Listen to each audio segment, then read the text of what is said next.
And just like that, what do we have here? What do we have here? Sit.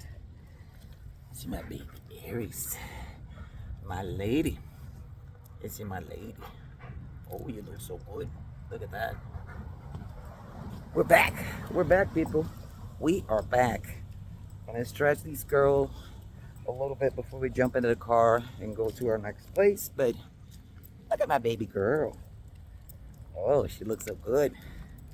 Let's stretch before we jump in the car and go to our next destination. All right, everybody, what's the plan today? So I took her out. She's been in the crate all morning, so I want to give her a chance to stretch, go to the bathroom, do all those things that she needs to do. And then we're going to jump in the car and we're going to go to a social setting, a different one. The goal today is to analyze her behavior, to see how she's dealing with social triggers. She's very friendly, she's always been. However, we want to draw that line. Good job, baby. Good job. We want to make sure she knows how to differentiate what's friendly and what's not.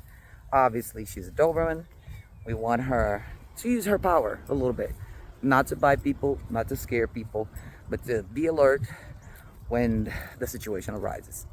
A lot of people have dogs, big dogs like her.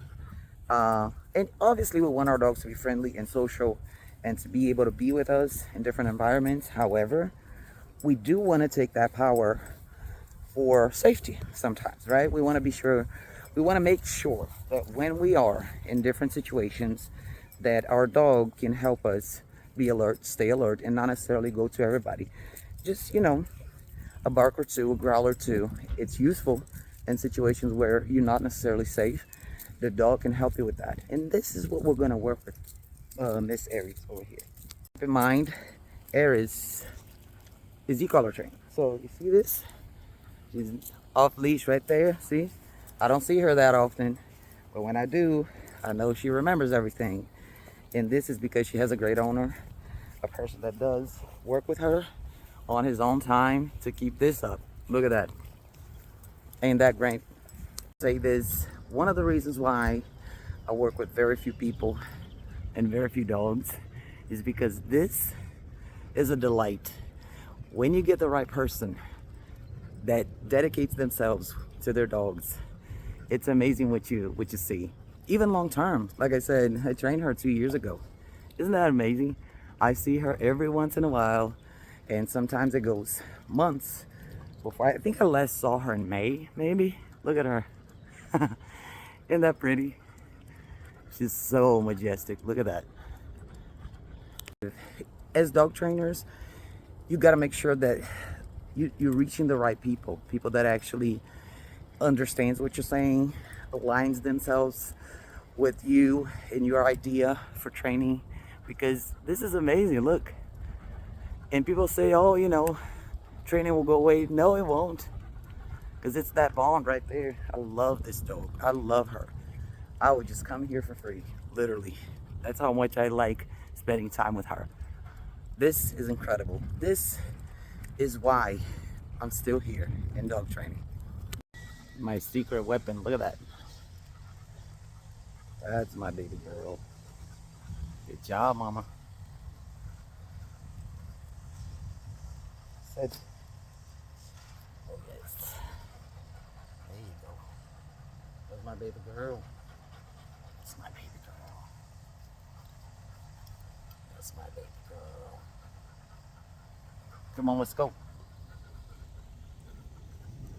All right, everybody, so here we are at our favorite sports store, and we're gonna do the same drill as we do always, but this time I'm gonna work a little bit more on the close command. What is gonna be the close command for her? You see she's close to me here. This is what I want. So every time she sees different people, strangers, I'm gonna correct her and add the close command. Why do I want to do that? Her to learn how to differentiate those things, right? Strangers from friends. So I want her to understand that this is the position that she's supposed to be in, and when there's danger, alertness, or whatever, she needs to be aware of the environment and not engage with strangers. So that's the goal for today. To do this with your dog, obviously you want to make sure the dog already knows how to heel, but you have to be very attentive to any little distraction. You want the dog to be super, super focused. She's friendly, but she gets excited sometimes with new people. She gets excited sometimes with the wrong people. And that is what we're trying to avoid. So there's another dog over there, which is fine. So she does very well with that. Doesn't bother her at all, which is good. But you always keep an eye on her. Make sure she's always close. This, make sure your remote is in your hand, so you can always get her back to you. And look, we want that body, right? That straight line right there. That's what we want.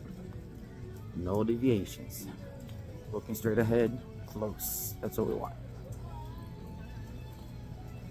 See, it doesn't matter how many people are behind us. She has to keep that up. That's the job.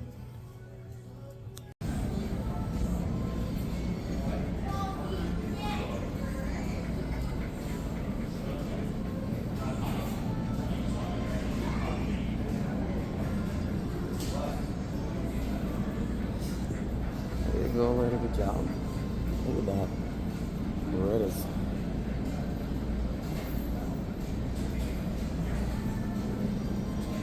And the youth shotguns. Look at that. And the Remingtons.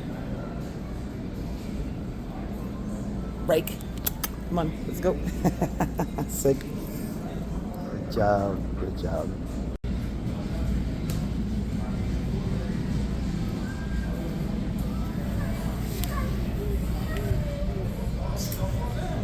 Good girl. Good job, boss. What you think? Eris. There you go. Good job.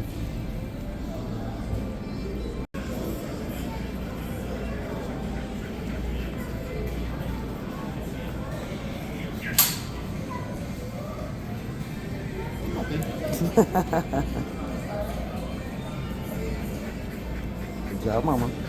So I want to say this. I love this store. It has everything. Yeah, this is really like the hunting and fishing department. So you have fishing rod, you have all kinds of gears that you want to use when you go fishing. Look at this. And on the other side, you have the guns, the ammo. So it's really an area of the store that there's a lot of movement. A lot of people come here with dogs and without dogs. So it's very good for her to train. She comes here all the time too, so which is a good thing. And she gets to see a whole bunch of distractions. And this is very good for us to train this closed concept that we want with her, to make sure that she can really, really ignore everything around her, especially the bears. Look at that. She's saying, what's so different? What is it that's different from what I'm doing now, from what I did in the past? Where's the alertness? Where does that come from? Well, when you kind of block and keep her more close to you, oh, it's all right. You put her on alert by default, just by having her pay attention to you and absolutely ignoring 100% of the distractions in terms of engagement, not in terms of sight. That's the thing. I don't want her to engage, but I want her to be aware. And this is what we're working on. Now, for any dogs that I train, I usually don't want them even to look. I want them to be constantly checking in with me. I really, most of the time, correct looking. In her case, I'm not gonna correct looking, but I want her to be aware, but not necessarily engage. So I want her to look and have that in mind, because it might be good, it might not be. That's what we're trying to work on today.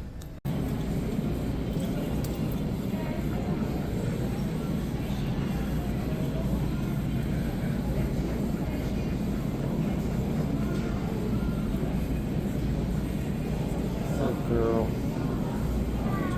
And look at this. It's like a gaming place. Look at that. So I just walked in with her to see her reaction. And look, there's a lot of noise in here, people. That's a great test for my girl. See, they're good. Very good.